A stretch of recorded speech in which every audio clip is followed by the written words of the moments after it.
So, as I said, in our van we don't have a hot shower. I'm and so you will now be experiencing with Monique for the first time the lack of the warm water. Monique, you can go. Okay.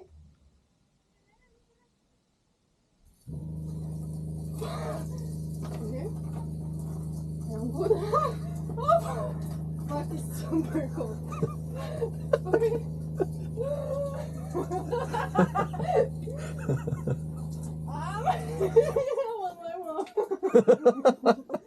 a grown up girl with my mom. Hello, folks.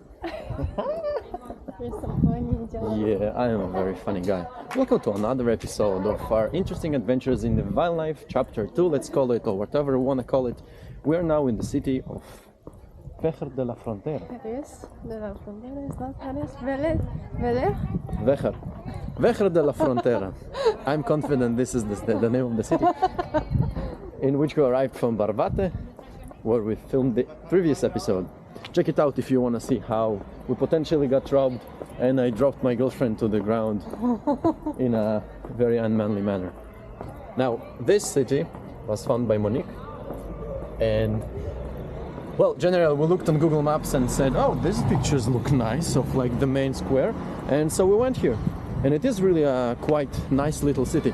This is the second day we're here, and we're parking in an interesting windmill area that is like a historical site for the city, it seems, containing a hike of 9 kilometers from which you can start at the point we're parking, go around, come back around the city. Very nice, cute.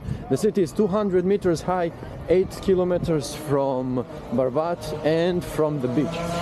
Now, you have a lot of this going all the time in the city. Very fun. Generally, the city has something very interesting about it. The population is mixed, mainly of two different kind of people. There are young folks who make a lot of noise, run around, living the life, enjoying. Like probably the ones you see behind me, potentially. And, yeah? Nothing about us. Yeah, we're old people. So, and we are, we are counted inside the second population, which is very, very old people here. Around, I would say, 80, 90, 100 years old. Very interesting to notice that there is something here that might be affecting the age of the people. Two things mainly. Like a show that we watched on Netflix. How is it called? Do you remember? I have no idea. There is a show about a research, sort of a research. Something? 100 plus, yeah, maybe. So basically it's a research that a guy conducted going to all the blue zones in the world, most of them at least. Blue zones are places with a very dense and high population of people above 100 years old. And so these blue zones have something in common so far, what we saw in the series. And it's that they all do consistent sport in their way of life. One village in Japan was like included it had a lot of people above 100, and they were all going to the garden. I need my hand for a second. Okay. They were going because I'm expressive. Okay. I need to use the hands to talk. They were going to the garden and picking up fruits and vegetables and grains all day, every day, and that way they were basically keeping fit, even at 100 something, and they were doing it. Oh, hello! They were doing it their whole life. Now, another thing that was happening there is that the young population respected the elders very much, and they included them in their daily life, asking for advice, listening. Crossing the street. Listening to the ideas they have and talking to them about their life. Now, another thing happening, people looking, interesting. Another thing happening, is that, not another thing happening, actually there's, it's hard to concentrate on two things simultaneously. Walking with a camera in Vejer de la Frontera is a challenge in the evening, very pretty city. We'll show it to you in a moment. Now, the other city, village, was in Italy, and there they were eating a lot of pasta and carbs, which is basically considered something not healthy, but it was still considered a serious blue zone. Why? It seems that it is because they were doing sport, and again, included in the community, meaning their young people were taking advice from the elders, spending time with them to learn from their experience. That's one thing. Woo, almost dead. And another thing that was happening is that the inclines and the angles of the streets in the city were absolutely crazy.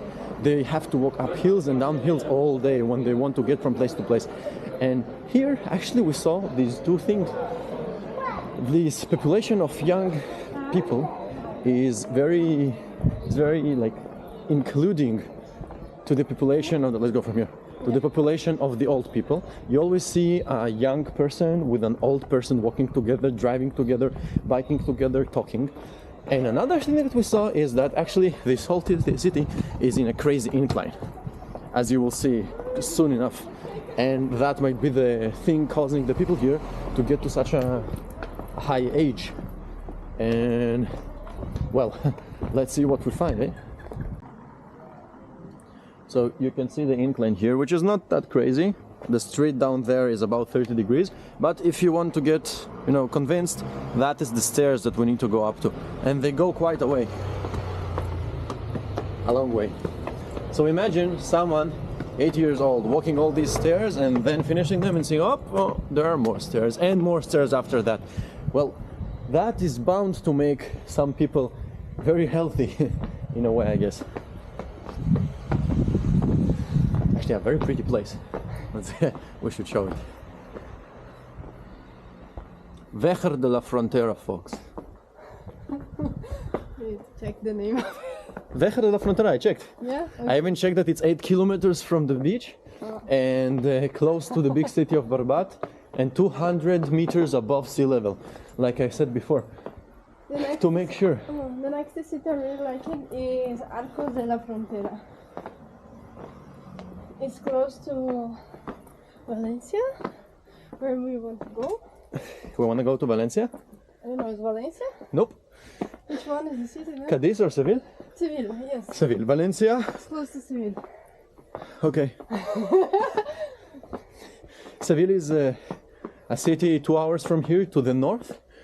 Valencia is a city about 15 hours from here to the east. Yeah, okay. Always mix these two cities actually. Yeah, right. You thought that flamenco was invented in Valencia. Yeah. But actually, I think But I mean, Seville. Seville.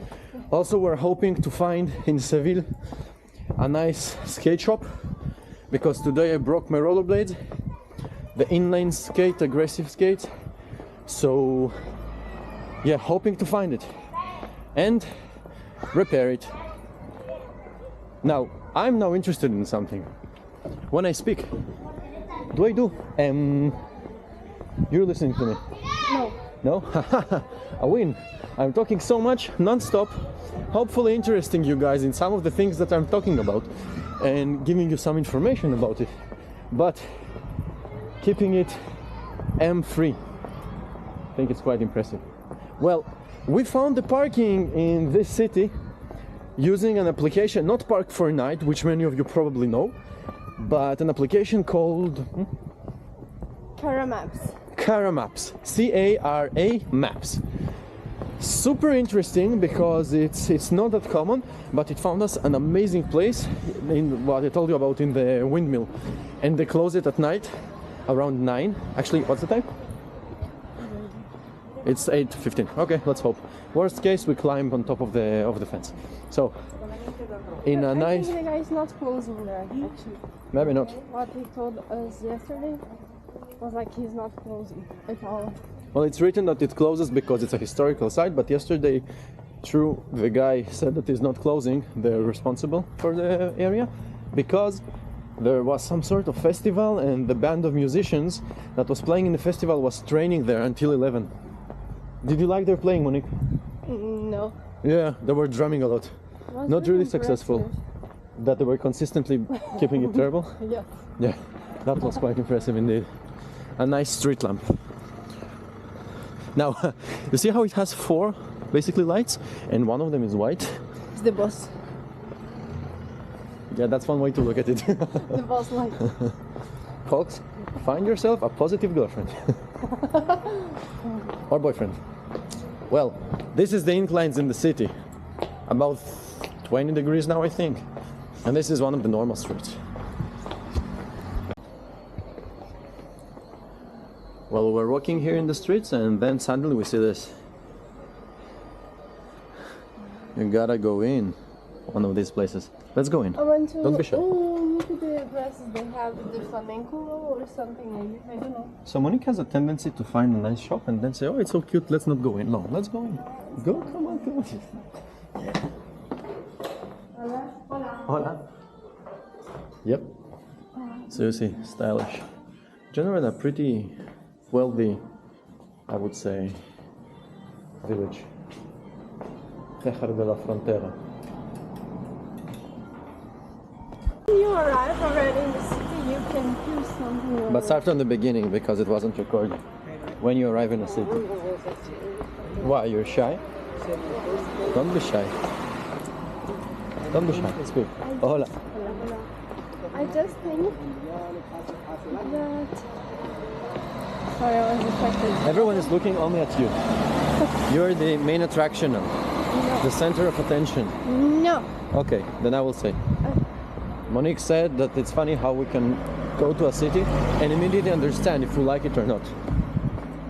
Because I can feel the things, like when you arrive in that other city, I can't remember which one was the name. Okay. Barbate? Barbate, yes, it was like, oh, strange, the road was flat and not nice.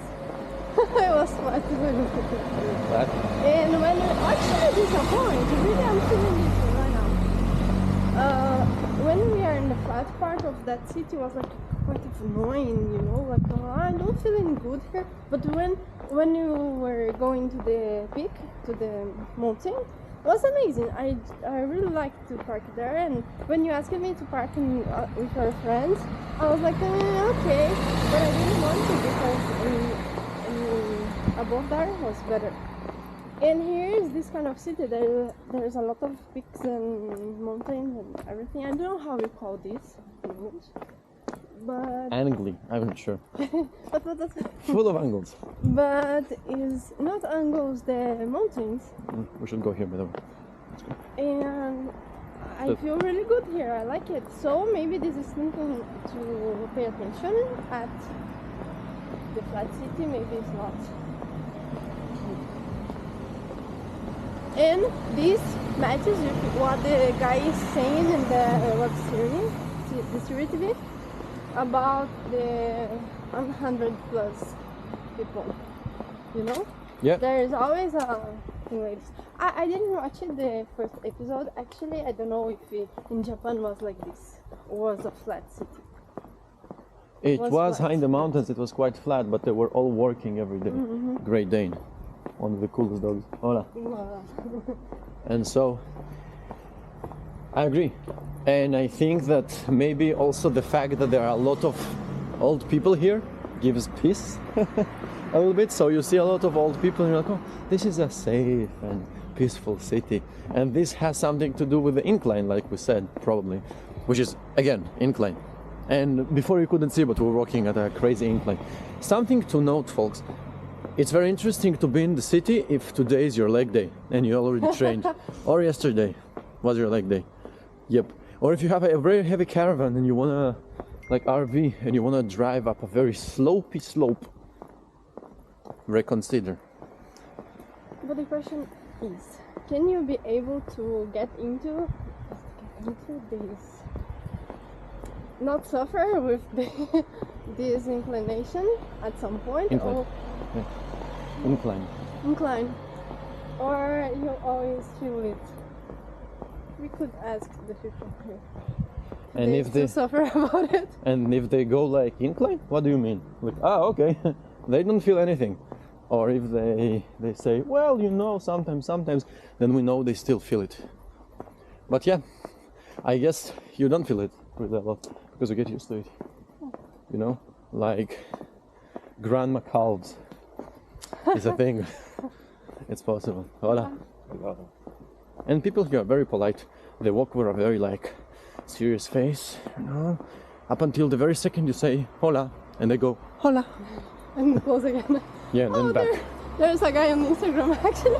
He does this kind of joke. He fakes a German guy. Yeah, if about Germans always, right?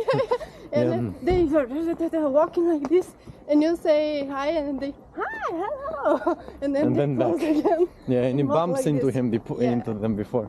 Yep. Super funny. Because it's true. That's how it is a little bit. Really? Yeah, we're not gonna be racist here, but yes, it's true. You're not the point, the racist point here. Actually, something interesting. These vlogs, like, so the famous guys, I know, I talk to them and they walk with the same way we do, with a camera. This is so hard on the shoulder, especially if yesterday was shoulder day. So it's quite I think that the challenge actually. maybe they don't have a Place to shoulder, drink. They don't have a what? a shoulder day. Maybe they don't have shoulder day. No, but I guess even if it's not shoulder day yesterday, it's still quite shouldery to hold this camera.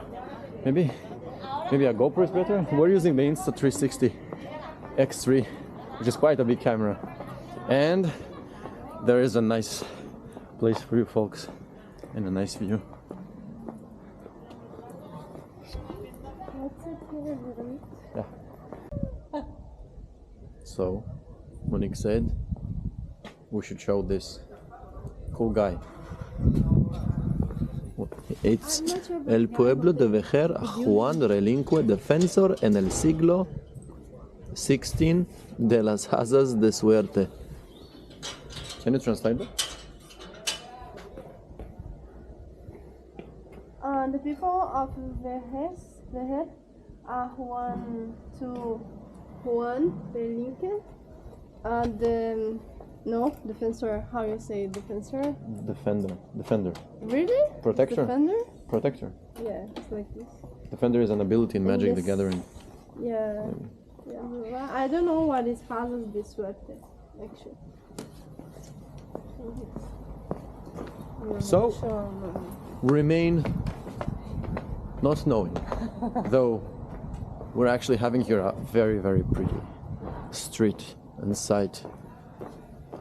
Probably like all the medieval cities or villages, the village was built around a castle, and this castle in which the Lord was living was the center. Yes? Yeah, I would like a picture. We're doing a picture. Actually, I think you have a picture like this, actually. No? But I have thousands of pictures of you and alone. Time to make some photos. Who am I? We just arrived at the center of the city, and basically the most famous thing that you see on all the pictures, and the reason we came here, is this.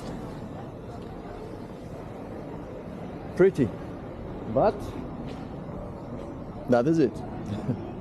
Actually a very nice place. There you can see around, it's like a small plaza.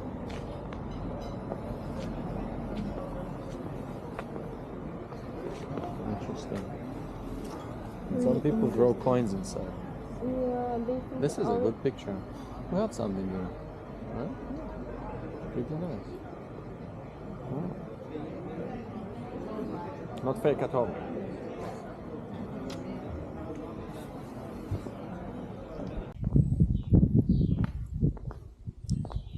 So the one thing you will not find in this vlog is a lot of restaurants, because we both have an agreement and the same perception about these things, which is basically restaurants are a little bit of a waste of money, because the food at home can be just better, cheaper, better, faster too. So yeah, restaurants are overrated for the experience sometimes, of course. Now let's look at the castle. Whoa.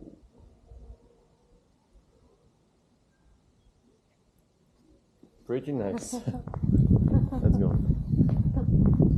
Yeah, there's also a hammam in this village, which is, oh, look at this.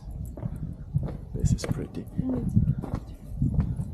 There's also a hammam in the city, and this hammam is, it seems it's like hundreds of years old, from the paper at least. Here we go. Sumergate e un viaje.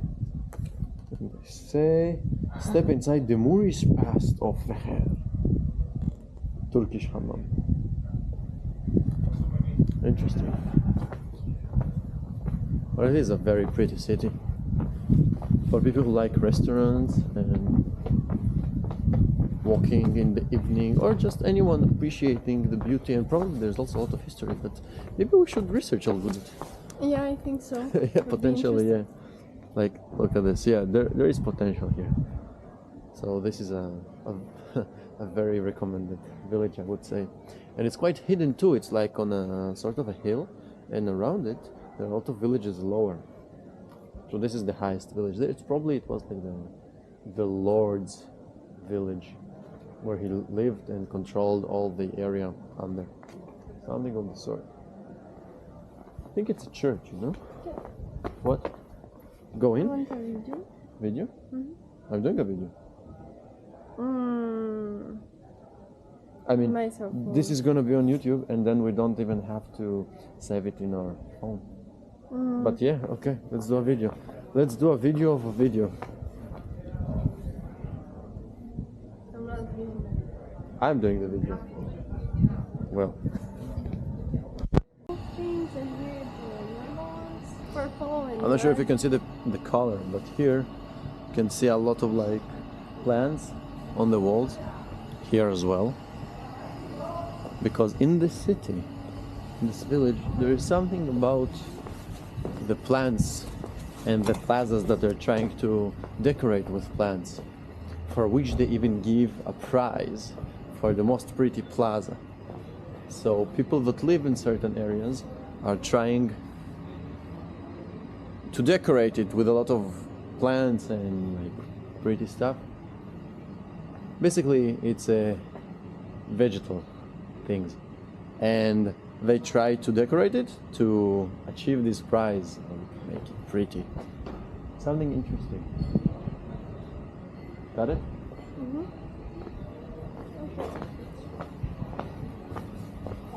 Also, the city, it seems, is pretty strong in all the tuna section.